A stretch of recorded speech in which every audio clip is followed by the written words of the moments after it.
नमस्कार दोस्तों मेरा नाम डॉक्टर जगदीश गुप्ता है। जैसे कि मैंने पहले वीडियो बनाई थी आर्निका मोंटाना के ऊपर। दोस्तों मुझे उम्मीद है कि आपको वीडियो बहुत पसंद आई होगी। दोस्तों आज हम बात करने वाले हैं फीवर के बारे में। दोस्तों अक्सर क्या होता है कि हमारे पास एक्यूट केस में फीवर हमारे क्लिनिक पे पेशेंट आते हैं। जब उनका फीवर जैसी बीमारियों को एक्यूट केस को हम ठीक कर पाते हैं तो पेशेंट का एक कॉन्फिडेंस डेवलप हो जाता है, होम्योपैथी के ऊपर भी, एक डॉक्टर के ऊपर भी। तो उससे फिर वो हमारे पास वो क्रॉनिक केस लेकर के आता है। तो दोस्तों मैंने देखा है कि हमारे बहुत सारे डॉक्टर जो हैं उनका बुखार ही ठीक नहीं कर पाते हैं, जिससे पेशेंट का विश्वास टूट जाता है। तो दोस्तों कुछ बातें मैं आपको बताने जा रहा हूँ फीवर के बारे में। हम दो दवाइयों के बारे में डिस्कस करेंगे, 4-5 पार्ट में हम फीवर को कवर करेंगे। दोस्तों आज हम बात करने वाले हैं फीवर के लिए बहुत ही सिंपल और चमत्कारिक दवाओं के बारे में, जिसका नाम है ब्रायनिया। और दोस्तों सबसे पहले हम शुरुआत करेंगे ब्रायनिया से। ब्रायनिया होम्योपैथी में फीवर के काम में बहुत अच्छा काम करती है। दोस्तों ये जो ब्रायनिया दवा है ये सर्द गर्म की दवा है, चेंज ऑफ टेम्परेचर की दवा है। दोस्तों जब हमारा मौसम गर्मियों से सर्दियों की तरफ आने वाला होता है, जो कि अक्टूबर के आसपास होता है, सितंबर अक्टूबर में चल रहा होता है, जब हमारे एसी बंद हो जाते हैं, दोस्तों मेरी बात को गौर करना, जब हमारे एसी बंद हो जाते हैं, पंखा चल रहा होता है, दिन गर्म होती है, रात ठंडी होती है, जब इस तरह का टेम्परेचर में वेरिएशन होता है, दिन गर्म रात ठंडी, तो दोस्तों वो मौसम होता है ब्रायनिया का।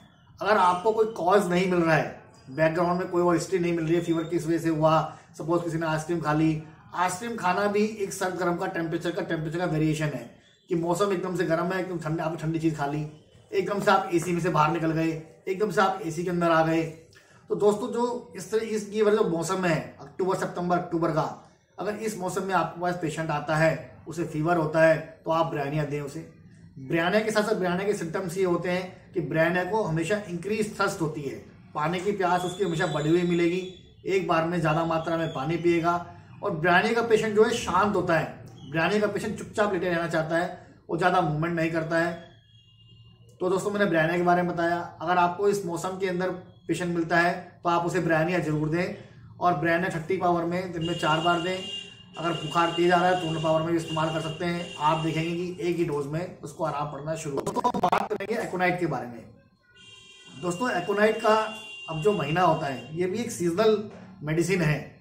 सितंबर अक्टूबर में मैंने बताया ब्रायनिया। अब जैसे ही नवंबर शुरू होता है, जब नवंबर शुरू होता है तो इसमें सूखी ठंडी हवा चलती है, ड्राई कोल्ड विंड। आप एनएस की नोट में देखेंगे तो उसमें लिखा हुआ है ड्राई कोल्ड विंड। दोस्तों भी ड्राई कोल्ड विंड क्या होती है? ऐसी हवा जिसमें सूखी हो, सूखी ठंडी हवा जिसमें नमी ना हो। दोस्तों नवंबर के बाद दिसंबर का महीना आता है। दिसंबर में आप देखेंगे कि जब आपकी जो गाड़ियां होती हैं, गाड़ी के शीशे पे पानी जम जाता है, उसमें नमी होती है। नवंबर के महीने में जो हवा चल रही होती है उसमें नमी नहीं होती है, जिसे हम ड्राई कोल्ड विंड कहते हैं। Exposure to dry cold wind. Dry cold wind के एक्सपोजर में आ जाने के बाद, जैसे हमने कम कपड़े पहने हैं, बाहर निकल गए, बाइक पे जा रहे हैं, हम गाड़ी में गए, शीशा खोल लिया, exposure to dry cold wind. जब आप इस तरह के एक्सपोजर में आ जाते हैं और आपको फीवर आता है तो आपका दवाई आती है एकोनाइट। नवंबर के महीने में जब आपके पंखे भी बंद हो जाते हैं, अक्टूबर में खाली एसी बंद हुआ, यहाँ पे आपके पंखे भी बंद हो गए हैं। दोस्तों एकोनाइट को जो फीवर है, एकोनाइट में सडननेस है, आपको फीवर सडन आएगा, सडन फीवर आएगा, sudden high rise of temperature, एकदम से बुखार आएगा, तेज बुखार आएगा। और इसमें जो ब्रायनिया का पेशेंट है वो शांत होता है। यहाँ पे पेशेंट हमेशा आपको रेस्टलेस मिलेगा, रेस्टलेसनेस प्लस एंजाइटी। अगर रेस्टलेसनेस और एंजाइटी नहीं है तो वो एकोनाइट नहीं है। उसकी एंजाइटी एक्सट्रीम लेवल पे जाती है, उसको इतना बेचैन हो जाता है कि उसके मन में एक फियर आता है, फियर ऑफ डेथ आता है उसके मन में कि यार मुझे कुछ हो ना जाए। अब वो पेशेंट ऐसे नहीं बोलेगा कि सर मुझे डेथ का फियर आ रहा है, उसके मन में मुझे कुछ हो ना जाए, because there is sudden increase of temperature. दोस्तों तो मैंने एकोनाइट के बारे में बताया आपको। यहाँ पे सडननेस है, एकदम से exposure to dry cold wind है, प्लस उसकी प्यास हमेशा बढ़ी हुई मिलेगी, थोड़ा थोड़ा पानी पिएगा, ठंडा पानी पिएगा, बार बार पिएगा, रेस्टलेस मिलेगी, एंजाइटी मिलेगी।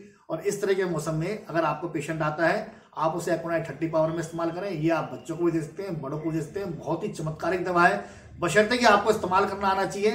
दोस्तों मैंने आपको बता दिया इसके बारे में। अगर आपको वीडियो अच्छा लगा तो प्लीज लाइक एंड सब्सक्राइब करें। और मेरे नेक्स्ट वीडियो जिसमें मैं फीवर पार्ट 2 के बारे में बताऊंगा। इसके अलावा फीवर की बहुत सारी मेडिसिन होती हैं, एक वीडियो में सबको कवर कर पाना ठीक मुश्किल है। तो दोस्तों मेरे नेक्स्ट वीडियो का इंतजार करें। To be continued. Thank you very much.